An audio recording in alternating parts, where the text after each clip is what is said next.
Donc le thème de cette table ronde suivante de la première après-midi de Futurapolis, des hameaux et des agglos, quand la mobilité s'invente hors des métropoles. Trottinette partout, liberté nulle part, ça a été un peu le slogan de l'année dans les centres-villes. La micro-mobilité a cristallisé les regards, les VTC font partie du quotidien des habitants des grandes villes.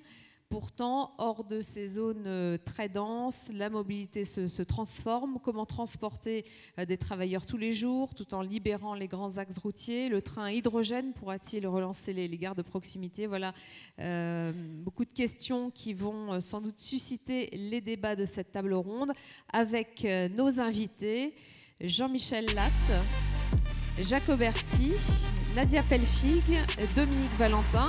Et la table ronde est modérée par la journaliste du Point, Audrey Emery. Bonjour à tous. On est très heureux de vous retrouver pour parler d'une mobilité dont on a peut-être moins souvent l'occasion de parler. C'est vrai qu'on a beaucoup parlé de guerre du bitume cette année, de conflits d'usage entre citadins. On va quitter le bitume pour s'intéresser à la France qui se lève tôt, pour aller travailler, pour parcourir des kilomètres. Et vous allez voir que là aussi, il y a des innovations qui peuvent peut-être inspirer aussi les métropoles. Et donc pour en parler, nous avons, je vais les prendre dans l'ordre, Dominique Valentin à mes côtés. Vous avez créé la société Relais d'entreprise, la première enseigne nationale de télétravail en milieu rural et périurbain, dont vous nous parlerez tout à l'heure. Jean-Michel Latte, vous êtes vice-président de Toulouse Métropole et président de Tisséo Collectivité, qui est l'autorité organisatrice des mobilités de l'agglomération toulousaine, voilà, pour les non-toulousains qui ne connaîtraient pas. Nadia Pelfig, vous êtes vice-présidente de la région Occitanie en charge du développement économique, de la recherche, de l'innovation et de l'enseignement supérieur. Et vous êtes aussi candidate aux élections municipales de Toulouse. Et puis enfin, Jacques Auberty, vous présidez le SICOVAL, la communauté d'agglomération du sud-est toulousain. Alors on a la chance d'avoir un vrai panel toulousain qui va nous donner l'occasion d'étudier un cas d'école, puisque Toulouse est une métropole qui s'est beaucoup développée par l'étalement urbain. Et je me tourne d'abord vers vous, Jean-Michel Latte. Est-ce que vous pouvez nous expliquer en quelques mots les enjeux de mobilité de cette aire urbaine et comment sont structurés les déplacements? Alors, ce que vous dites est important. Vous avez utilisé le mot mobilité. Tisséo, c'est une structure qui regroupe 115 communes, 4 intercommunalités, dont le SICOVAL. C'est donc un territoire qui est à la fois métropolitain, mais aussi rural. On se focalise beaucoup sur la métropole, mais il faut voir que Toulouse, on couvre tout ce champ-là. Et donc, vous dites mobilité. Tisséo était un opérateur de transport public. Aujourd'hui, Tisséo est un opérateur de mobilité. Ça veut dire quoi? Ça veut dire qu'on ne peut plus se satisfaire de l'usage traditionnel du réseau bus, du réseau métro, et qu'il faut imaginer autre chose. Avec aujourd'hui, quelque chose qui n'existait pas autrefois, c'est le numérique, qui nous permet d'imaginer des choses qu'on ne pouvait pas imaginer autrefois. Ça veut dire quoi? Ça veut dire que Tisséo a l'obligation de développer ses mobilités jusqu'au point ultime de son territoire avec ces nouveaux outils. Ça veut dire la mobilité traditionnelle, mais aussi les nouvelles mobilités. Nouvelle mobilité, c'est le covoiturage. On est opérateur de covoiturage. C'est l'autopartage. On a des parts sociales de la société Cities, qui est une opération de covoiturage. C'est maintenant... C'est ce qui a été décidé lors du dernier plan de déplacement urbain. À nous de coordonner les modes doux, vélo-piéton, et le mois prochain, on présentera en conseil syndical de Tisséo un plan directeur vélo et un plan directeur piéton. Tout cela nous permet de développer nos ramifications en direction de l'extérieur. Et puis, dans toutes ces mobilités qu'il faut combiner, j'en oublie certainement, il y a aussi les nouveaux modes de travail, les nouvelles manières de travailler, et il faut que Tisséo participe aussi à ça. On y reviendra tout à l'heure. Est-ce que vous pouvez nous dire à peu près quelle est la part modale de chaque déplacement au sein de la métropole? Alors, ça dépend de l'endroit où on vit. Quand on est sur Toulouse, la voiture, c'est 40%. Mais plus on s'éloigne, plus le taux d'usage de la voiture est important. Donc on a un taux de transport en commun qui est là aussi variable, autour de 18%.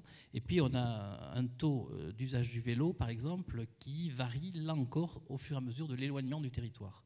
On dit que sur le centre-ville de Toulouse, on doit être pas très loin de 10%, mais quand on s'éloigne sur le territoire, on tombe à 2% à peu près. Et là, il y a des mesures qui sont prises pour essayer de favoriser les nouveaux modes de transport? Alors nous, je le répète, on déposera nos plans directeurs en décembre. Ce seront des plans directeurs très détaillés, puisque, par exemple, pour le vélo, on prévoit 13 grandes lignes structurantes, y compris en cercle. Et ce plan sera défini financièrement, donc on aura le coût du dispositif, et ça permettra aux opérateurs de se positionner par rapport à cet engagement. On s'est engagé, nous, à dépenser 25 millions d'euros, toutes collectivités confondues, mais 25 millions d'euros, c'est le plancher. Rien n'interdit les décideurs politiques d'aller au-delà, et donc le rythme de réalisation de ces deux réseaux, piétons, cycles, va dépendre de l'engagement des opérateurs. Alors, vous venez aussi d'obtenir un avis favorable dans l'enquête publique pour la construction d'une 3e ligne de métro, qui se fera ou pas, mais en tout cas, voilà, il y a le feu vert des enquêteurs publics qui vont permettre de relier 2 zones très congestionnées par les bouchons, mais on sait d'abord que ce projet n'est pas pour tout de suite, s'il se fait, et puis que de toute façon, ce sont des projets très coûteux qui ont donc sans doute peu d'avenir. Est-ce que du coup, il faut imaginer de nouvelles façons de relier les communes environnantes bien entendu. à la métropole? Alors, la 3e ligne, elle a une particularité, c'est qu'elle passe par 5 gares.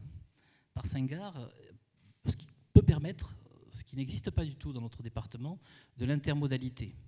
On parle beaucoup d'intermodalité avec le groupe Allumons l'étoile, Rallumons l'étoile. L'idée, c'est quoi? C'est de rendre notre système de transport métropolitain le plus compatible possible avec des outils qui ont été sans doute dans le temps un petit peu négligés, en particulier les liaisons ferroviaires, mais pas uniquement. Lorsqu'on parle de liaison bus, on a créé un réseau Linéo, c'est-à-dire 10 lignes de haut niveau de service. Il y en aura 5 de plus dans les mois qui viennent, dans les années qui viennent. Ces réseaux-là n'ont de sens que s'ils sont bien connectés. Et donc, dans les nouveaux réseaux Linéo, on prévoit que chaque arrêt de bus, en particulier terminaux, soit adapté pour réunir toutes les mobilités, pas une seule, toutes. Ça peut être la voiture, mais ça peut être aussi le vélo, ça peut être aussi les liaisons piétonnes, etc. etc. Donc c'est une toile d'araignée en fait qu'il faut développer, avec ce qui manquait dans le réseau toulousain, des transversalités. On a trop raisonné en pénétrante, il faut aujourd'hui créer des boucles de transversalité. Jacques Aubertier, je disais, vous présidez le SICOVAL, donc la communauté d'agglomération du sud-est toulousain. C'est une agglomération de 36 communes, dont certaines rurales, 72 000 habitants, 19 000 travailleurs. Et vous complétez un petit peu ce dispositif parce que vous avez développé, je crois, un bouquet de mobilité, covoiturage, autopartage, voilà, qui sont aussi les déplacements du futur. Alors, tout d'abord, vous savez que le SICOVAL est tout contre Toulouse. Et donc particulièrement concerné par cette question des mobilités éloignées, pour certaines, du centre-ville ou des grosses zones d'activité. Alors, ce ne sont pas 19 000 travailleurs, mais près de 34 000 sur le SICOVAL. 19 000, c'est sur la Beige, mais nous avons bien évidemment d'autres grosses zones d'activité, comme à Ramonville, ou voire même plus loin, donc sur le territoire. Je reprendrai volontiers une citation du regretté Bernard Maris qui disait « L'urbain marche, le périurbain roule ». Nous avons une vraie problématique sur notre territoire, c'est que sans la voiture, vous ne pouvez pas rallier les petits hameaux, pour reprendre le titre de cette conférence, de notre territoire.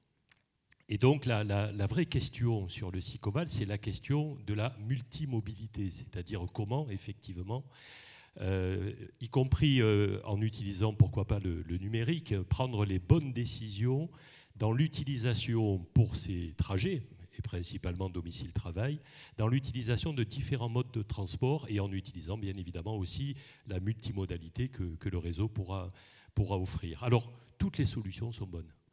Avec sans doute, par rapport à la métropole, peut-être une extension importante à prendre en considération. On parle beaucoup de transport en commun, mais chez nous, l'autoroute a aussi toute son importance. Et donc, comment créer finalement cette multimodalité en prenant en considération aussi l'autoroute, pourquoi pas effectivement le rail, avec de belles perspectives, on l'espère, y compris en partenariat étroit avec la région, voire même, pourquoi pas un jour, la région chef de file sur la grande agglomération toulousaine. Comment faire en sorte que toutes les innovations, toutes les inventions puissent permettre d'améliorer les trajets du quotidien, là où quand on roule, comme le dit Bernard Marie, c'est bien souvent on se heurte au bouchon. Et donc comment éviter tout ce temps perdu, comment éviter toute cette énergie gaspillée. Mais ces innovations dont vous parlez, donc c'est par exemple favoriser l'autopartage, le covoiturage. Est-ce que ça prend? Est-ce que les usagers s'y mettent vraiment? Alors ils s'y mettent beaucoup plus vite qu'on ne le pense. L'autopartage, le covoiturage, on voit d'ailleurs l'action que conduit aujourd'hui le département sur notre territoire pour développer les aires de covoiturage. Prenez le cas du Sud Sicoval. Nous avons une première aire qui est relativement saturée. Nous prévoyons déjà la deuxième aire tout proche de l'échangeur de Montgiscard, qui d'ailleurs sera concernée très certainement demain par une gare bus sur l'autoroute. Et à cet égard, les études figurent dans le projet mobilité de Tisséo. Nous commençons à voir poindre des associations d'entraide, d'autopartage. Alors certaines pour des publics très spécifiques, qui relèvent d'ailleurs souvent de l'action sociale par rapport aux personnes âgées. Mais nous voyons aussi le développement extrêmement rapide de l'usage du vélo, notamment avec le vélo électrique, d'où la nécessité de travailler sur un schéma qui d'ailleurs très certainement demain dépassera aussi nos propres limites de la grande agglomération, permettant là aussi d'avoir de la multimodalité, pourquoi pas de la voiture, du vélo ou du vélo express et ensuite du maillage local et puis pourquoi pas le métro, là où chez nous le métro sera quand même encore une innovation, même si c'est acquis sur le territoire de Toulouse. Pour autant, sur le Sicoval, le métro va beaucoup bouleverser effectivement les usages locaux. Est-ce que tout ça va assez vite? Nadia Pelfig, vous préconisez un plan d'urgence sur les mobilités.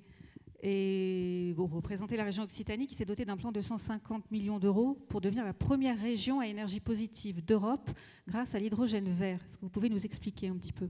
Alors, différents éléments. Déjà, il y a 86% de nos concitoyens qui considèrent qu'ils ont des difficultés à se déplacer. Et dans ces 86%, il y en a beaucoup qui considèrent qu'ils sont assignés à résidence et que ça nuit, y compris à leur accès à l'emploi. Et ça, c'est un vrai sujet. Il y a, à partir de là, deux manières d'y répondre.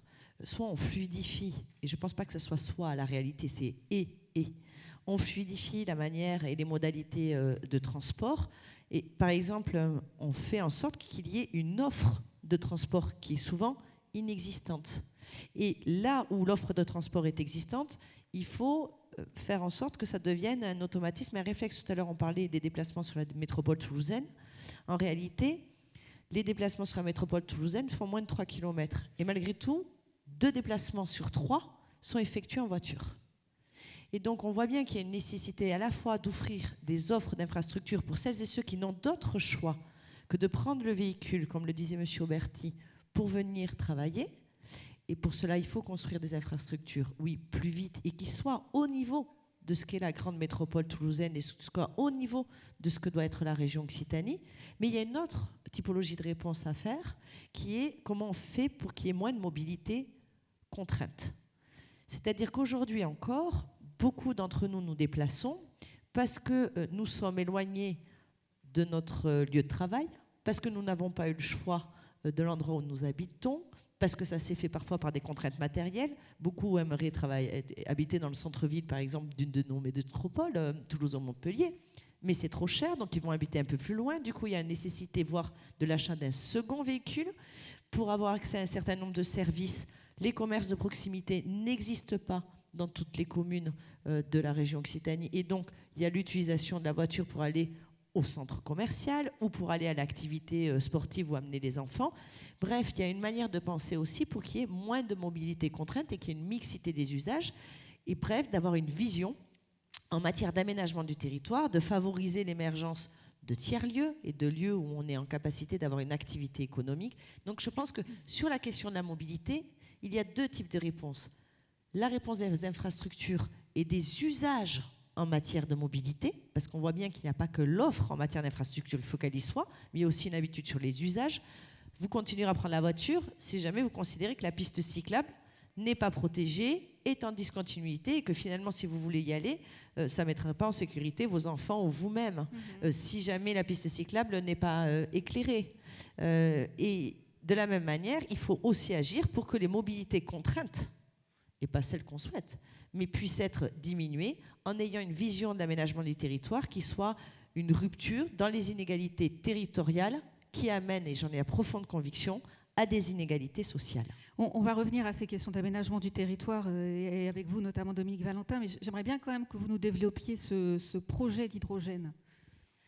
Dans l'offre toujours sur ces deux piliers, dans l'offre en matière d'infrastructure, aujourd'hui, la puissance publique, de notre point de vue, doit veiller à offrir des infrastructures qui diminuent les gaz à effet de serre ou les émissions en matière de dioxyde d'azote. Pour deux raisons. La première, c'est la pollution et la santé publique. La deuxième raison, c'est que 9 emplois sur 10 aujourd'hui, nous ignorons quels seront réellement leur réalité demain et nous savons qu'il y a un débouché dans l'économie verte. Bref, quand on est la puissance publique, on doit agir sur la pollution et pour faire les trajectoires d'emploi non délocalisables dans les territoires demain. Et le fait de développer des technologies telles que l'électricité par l'hydrogène, mais pas par tous les hydrogènes, par l'hydrogène vert, c'est-à-dire celui qui est produit à partir de l'électrolyse de l'eau, pour faire très simple, et donc qui ne s'appuie pas sur des énergies fossiles. Ça permet de projeter le territoire dans des technologies qui ne polluent pas, qui permettent un meilleur stockage que ne le prévoient aujourd'hui les technologies électriques, parce que le sujet des véhicules électriques aujourd'hui, c'est la question du stockage et des batteries. La France, l'Europe même, n'a pas de souveraineté technologique sur la batterie, et notamment sur la question des cellules. Si on veut projeter tout à la fois nos territoires dans des sécurités environnementales et dans des dynamiques d'emploi, alors il faut utiliser des technologies qu'on maîtrise et dont les matières premières peuvent être maîtrisées en territoire. Et donc oui, c'est un plan très volontariste qu'a souhaité la présidente Carole Delga et l'exécutif régional en proposant 150 millions d'euros qui travaillent non pas simplement sur la mobilisation de véhicules, par exemple, qui utilisent de l'hydrogène vert, mais c'est un plan qui va de la production de l'hydrogène vert, et on le fait par exemple tout proche d'ici, sur la plateforme aéroportuaire de Toulouse-Blagnac, mais également à l'aéroport de Toulouse-Tarbes, où on produit de l'hydrogène vert jusqu'aux usages en passant par la distribution. Et quand on s'est posé la question de comment on peut aller plus vite sur cette technologie, parce que oui, il faut aller plus vite. Comment on peut aller plus vite? Mais tout simplement, il fallait lui trouver un usage qui concerne la majorité d'entre nous. Et les déplacements concernent la majorité d'entre nous. Et donc l'hydrogène vert appliqué au sujet des mobilités, c'était pour nous une capacité d'aller plus vite dans la mobilisation de ces nouvelles technologies sans qu'on se pose la question de « Ok, c'est une nouvelle techno, mais en quoi ça fait progresser? En quoi ça m'est utile pour moi, être humain? Et en quoi ce n'est pas de la tech pour la tech, encore une fois inaccessible, produit par une élite et accessible pour une autre élite, soit économique, soit intellectuelle. On veut de la technologie qui s'applique à tous et qui a un impact positif, social et environnemental. L'hydrogène vert, nous semble-t-il, répond à ce pari. Et ce plan, c'est quel calendrier qui est prévu? Ce plan, il se déroule jusqu'en 2024 avec des mobilisations très fortes d'ores et déjà. On a monté, parce qu'on fait le pari des partenariats et du coopératif, donc on a monté une société d'économie mixte qui mobilise des crédits régions et des crédits privés. Et on pose du coup des trajectoires avec des objectifs, des indicateurs. Au-delà de la distribution et des usages et de la production, on met donc en place des corridors hydrogène qui permettent de fournir des flottes de véhicules hydrogène. La projection, ce sont 600 véhicules hydrogène, en commençant par les véhicules utilitaires. Pourquoi? Parce qu'aujourd'hui, vous, moi, si on veut acheter un véhicule électrique hydrogène, ben, il faut qu'on ait un paquet de pognon, comme dirait l'autre, parce qu'on n'est pas encore sur une production de masse. Et donc, on commence d'abord par un champ de véhicules dans des flottes ou dans des parcs réservés, et ensuite, dans la massification de la production, ce pourra être une technologie qui soit accessible aux particuliers. Mais pour ça, il nous faut mobiliser les acteurs qui sont en capacité d'avoir des flottes dites captives. Alors, vous, Dominique Valentin, je me tourne vers vous parce que vous dites toutes ces solutions, c'est très bien, mais ça ne réduit pas les bouchons suffisamment pour autant. Donc, on va prendre le problème à la racine et on va faire en sorte que les gens n'aient moins à se déplacer et qu'ils puissent rester chez eux. Et donc, vous avez mis en place Relais d'entreprise. Donc, ce sont des tiers-lieux, ce que vous appelez, je crois, des lavoirs numériques des temps modernes. Est-ce que vous pouvez nous expliquer de quoi il s'agit ? Oui, bonsoir à toutes et à tous. Et je suis ravi effectivement d'être là aujourd'hui parce que j'ai entendu que justement les solutions de transport, c'était un bouquet de solutions par rapport à la problématique des transports. Et parmi ce bouquet de solutions, Nadia Pelfig l'a évoqué, et vraiment je suis ravi parce que vous avez parlé des tiers-lieux et de la non-mobilité, la mobilité la plus rapide, la moins coûteuse, la moins polluante, la moins énergivore et celle qu'on ne fait pas. Il faut savoir qu'aujourd'hui, qu'un métier sur 2 peut se pratiquer à distance. On est dans une économie du numérique, on est dans une économie du tertiaire. Combien d'activités aujourd'hui nous réalisons finalement qui consistent à envoyer des mails, à passer des coups de fil. Même aujourd'hui, beaucoup d'interventions, et on le voit même aujourd'hui, peuvent se faire avec de la visio, avec un débit Internet qui va s'améliorer, la 5G arrive. Aujourd'hui, il y aura de moins en moins de déserts numériques. Il y a un grand plan de déploiement de la fibre au niveau de la région, ce qui fait que très peu de territoires auront le prétexte de l'immobilisme, n'auront plus le prétexte de l'immobilisme parce qu'ils n'ont plus la fibre. Donc effectivement, le constat que j'ai fait en 2011, quand je me suis retrouvé coincé dans les embouteillages à Toulouse, c'était de se dire, mais finalement, pourquoi je me déplace à Toulouse? Parce qu'on a parlé de la mobilité intra-aire métropolitaine de Toulouse, mais si on empêchait déjà ceux qui sont contraints de venir à Toulouse, parce qu'on a cette mobilité subie, et que j'ai dit souvent, une mobilité subie à 7 lieux, 7 lieux, c'est 28 km. C'est la distance moyenne aujourd'hui parcourue par des actifs en France. Il faut savoir aussi que les primo-accédants à la propriété sur Toulouse vont de plus en plus loin. Et aujourd'hui, je pense que c'est 30 km la bonne distance pour pouvoir voir au-delà, pour pouvoir accéder à une habitation qui ressemble à quelque chose avec un bout de jardin et ses 2 poules. Donc pour effectivement retrouver cette ruralité qui est quand même ancrée dans la plupart des actifs des Français. Et quand on fait un sondage auprès des mêmes habitants des métropoles, beaucoup d'habitants des métropoles rêvent aussi de ruralité, rêvent d'avoir de l'espace vert. Donc le constat était en 2011 de pouvoir offrir une alternative aussi à ce qu'on appelle le télétravail à domicile, qui enfin, je dis enfin, se développe. Enfin, peut-être contraint, parce que les managers, les DRH ont perçu que la nouvelle génération qui arrive sur le marché de l'emploi n'est pas forcément prête à faire 1 heure le matin, 1 heure le soir pour aller travailler, à sacrifier sa vie de famille pour simplement s'épanouir sur le plan professionnel. Et pour attirer ces jeunes générations, ont accepté qu'une bonne partie du travail puisse se faire à distance. Alors on y va timidement, 1 jour par semaine, et on se rend compte que c'est pas mal. Pourquoi? Et d'ailleurs le schéma qu'on peut diffuser montre effectivement que le temps gagné dans la non-mobilité, et c'est des études qui ont pu le témoigner, le montrer, sont réinvestis au tiers. 1 tiers pour dormir, et on sait que c'est important pour la santé, 1 tiers pour la vie de famille, pour faire les devoirs aux enfants, faire du sport, cuisiner, et 1 tiers pour travailler, et donc ça améliore aussi la productivité. Et donc Relais Entreprises aujourd'hui, en lien souvent avec les métropoles, mais souvent aussi en lien avec les territoires qui sont sous l'influence des métropoles, déploie un réseau de tiers-lieux, et cet après-midi on inaugure d'ailleurs un espace qui va ouvrir à Bessières, à une 30aine de kilomètres d'ici. C'est combien de tiers-lieux, Relais d'entreprise aujourd'hui? Alors au niveau national, nous allons finir l'année avec une 100aine d'espaces, un peu partout en France, avec une grosse concentration de fait autour de Toulouse, puisque ça a été notre point de départ. On a démarré à Rieux, ensuite Grenade a réaménagé son ancienne école, Bessières c'est dans une ancienne école également, Fonsorbe va inaugurer son espace Relais Entreprise le 11 décembre dans un ancien restaurant mais qui avait fermé, Venerc va inaugurer courant 2020 dans le presbytère du village, l'ancien presbytère du village. Bon, c'est beaucoup de bâtiments publics à qui on redonne un second souffle, une seconde vie, idéalement au plus près des commerces de centre-bourg, parce que quand on vit dans un territoire, on consomme sur le territoire. Et on se plaint beaucoup aujourd'hui de la fermeture des commerces, mais qui forcément, quand l'actif revient là où il habite, forcément le commerce est fermé, donc il ne peut pas consommer dans son village. Et nous, on fait en sorte que l'habitant redevienne un vivant de son territoire et ne soit pas uniquement là parce que l'immobilier n'était pas cher. Alors, ce sont des mesures très, très gilets jaunes, j'ai envie de dire d'ailleurs.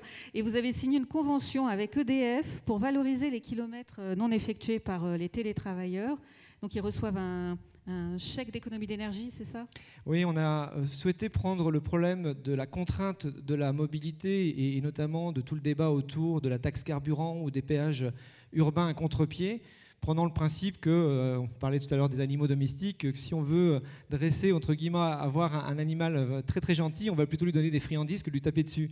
Je pense que nous sommes des mammifères et qu'on préfère avoir des récompenses plutôt qu'une double peine avec des péages urbains qui seraient effectivement, pour ceux qui habitent en dehors des métropoles, vraiment contraignants.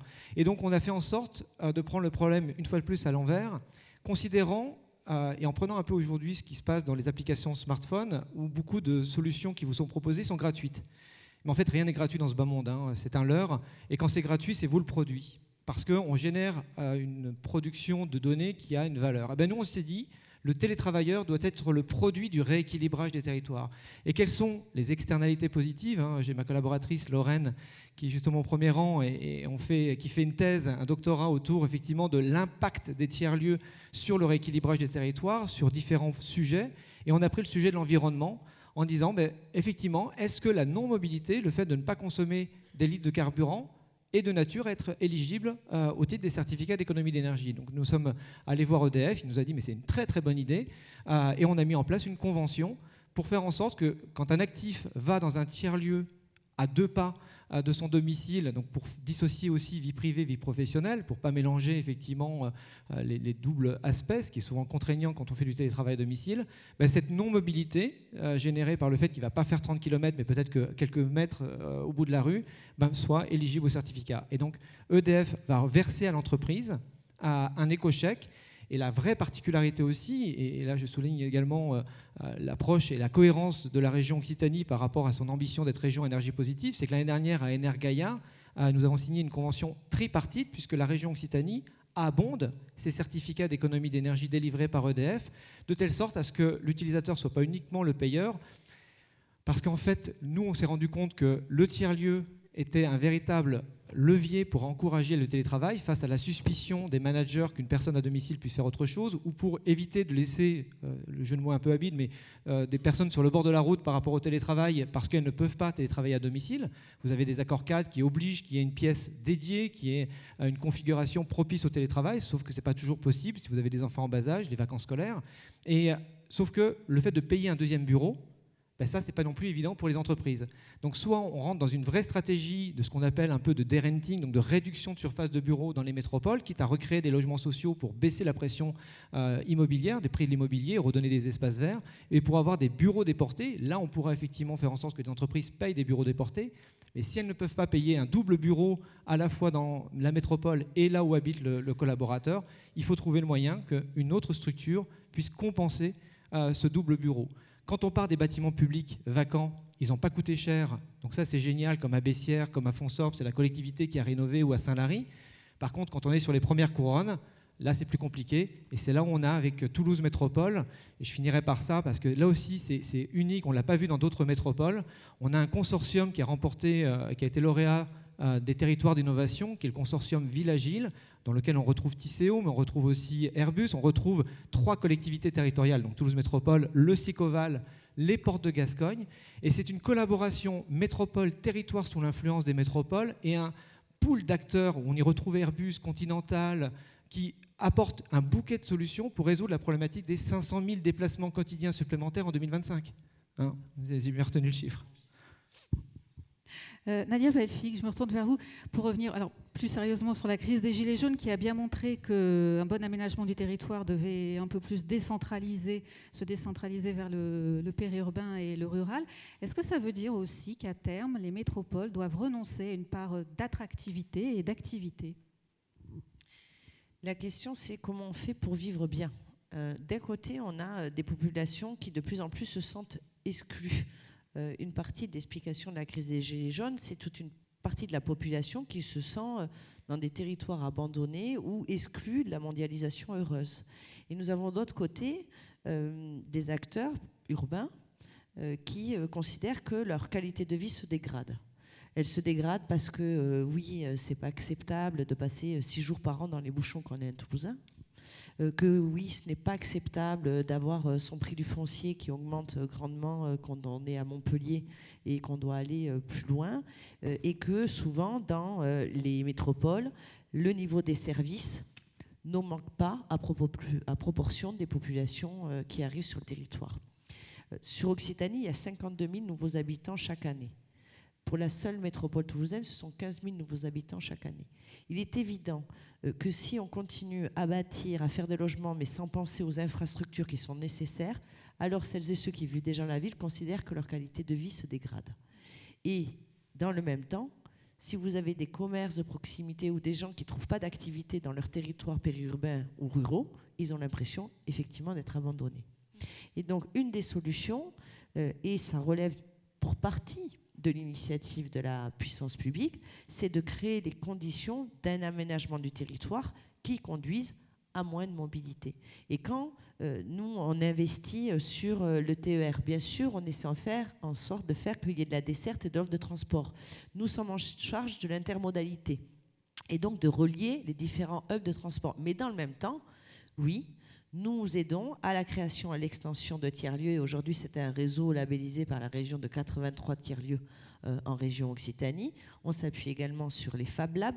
Vous savez, c'est laboratoires de fabrication qui permettent de faire du prototypage rapide à destination de nos TPE, nos PME, mais également à former, à éduquer, à sensibiliser les populations. Et puis, il faut, je crois aussi, être cohérent dans l'action qui est menée. C'est extrêmement tentant, et je l'entends, moi, j'ai des présidents de PCI, de collectivités de type communauté de communes ou des maires qui viennent nous voir, et souvent, peu de temps avant les élections, pour nous dire, voilà, est-ce que la région peut m'aider parce que je pourrais construire un centre commercial dans ma commune et vous comprenez, ça va faire la création de 15 ou 20 emplois. Et c'est toujours bon d'annoncer de la création d'emplois. La réalité, c'est que si nous sommes cohérents, et nous le sommes, et du coup nous disons non. Pourquoi ? Parce que la population de cette commune-là, elle ne va pas manger 2 fois plus parce qu'il y a un centre commercial.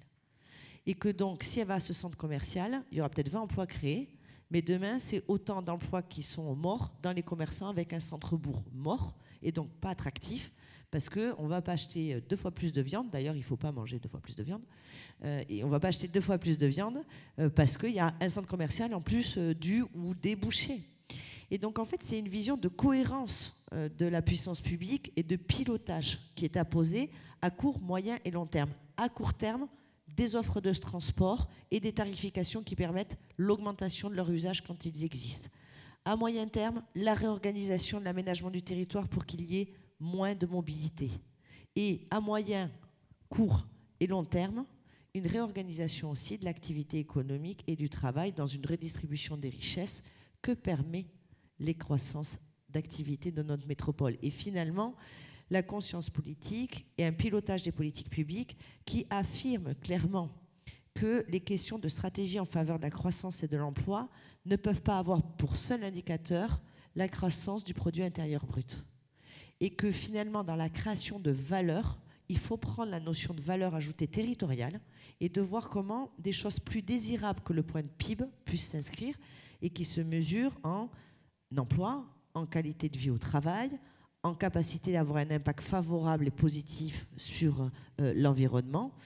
Et finalement, c'est dans ce pilotage entre acteurs publics, acteurs privés, les métropoles et les territoires, comme on dit avec un peu de pudeur, parce que dans ces territoires-là, on a des taux de pauvreté qui sont plus élevés, on a des dynamiques, on va dire, spontanées en matière d'emploi qui sont quand même beaucoup, beaucoup plus faibles. Et donc le sujet, c'est pas tellement de tarir l'attractivité des métropoles, c'est de rééquilibrer les dynamiques de l'ensemble des territoires. Je ne suis pas pour la décroissance, dit autrement, puisque c'est un débat et il faut dire les mots. Je suis pour une croissance durable et qu'on considère ce que doit être la croissance. Et pour nous, en région Occitanie, la croissance, ce n'est pas la croissance du produit intérieur brut, c'est la croissance au sens de progrès pour lequel le déterminant et l'indicateur majeur, c'est la qualité de vie des femmes et des hommes sur l'ensemble de nos territoires. Jacques Auberty, ça c'est un modèle qui vous convainc. Vous avez sur votre territoire une belle pépite, Sigfox, vous avez l'IoT Valley, donc vous avez réussi effectivement à attirer sur la Belge notamment des activités de pointe. Alors justement, on tire à la fois les leçons de ce modèle qui a été celui fondateur du Sicoval, particulièrement autour de l'innovation et du numérique. Et on est absolument dans le schéma que Nadia vient de décrire, qui est celui d'ailleurs aujourd'hui voulu par le schéma régional d'aménagement du territoire en matière de développement économique. Et je peux vous donner juste un exemple. Donc effectivement, pour les entreprises du tertiaire, la création de tiers-lieux, d'espaces de coworking, comme on les appelle, est une solution pour éviter de mettre des véhicules, souvent d'ailleurs des véhicules avec une seule personne, hein, donc ceux que l'on appelle les autosolistes, donc sur les routes.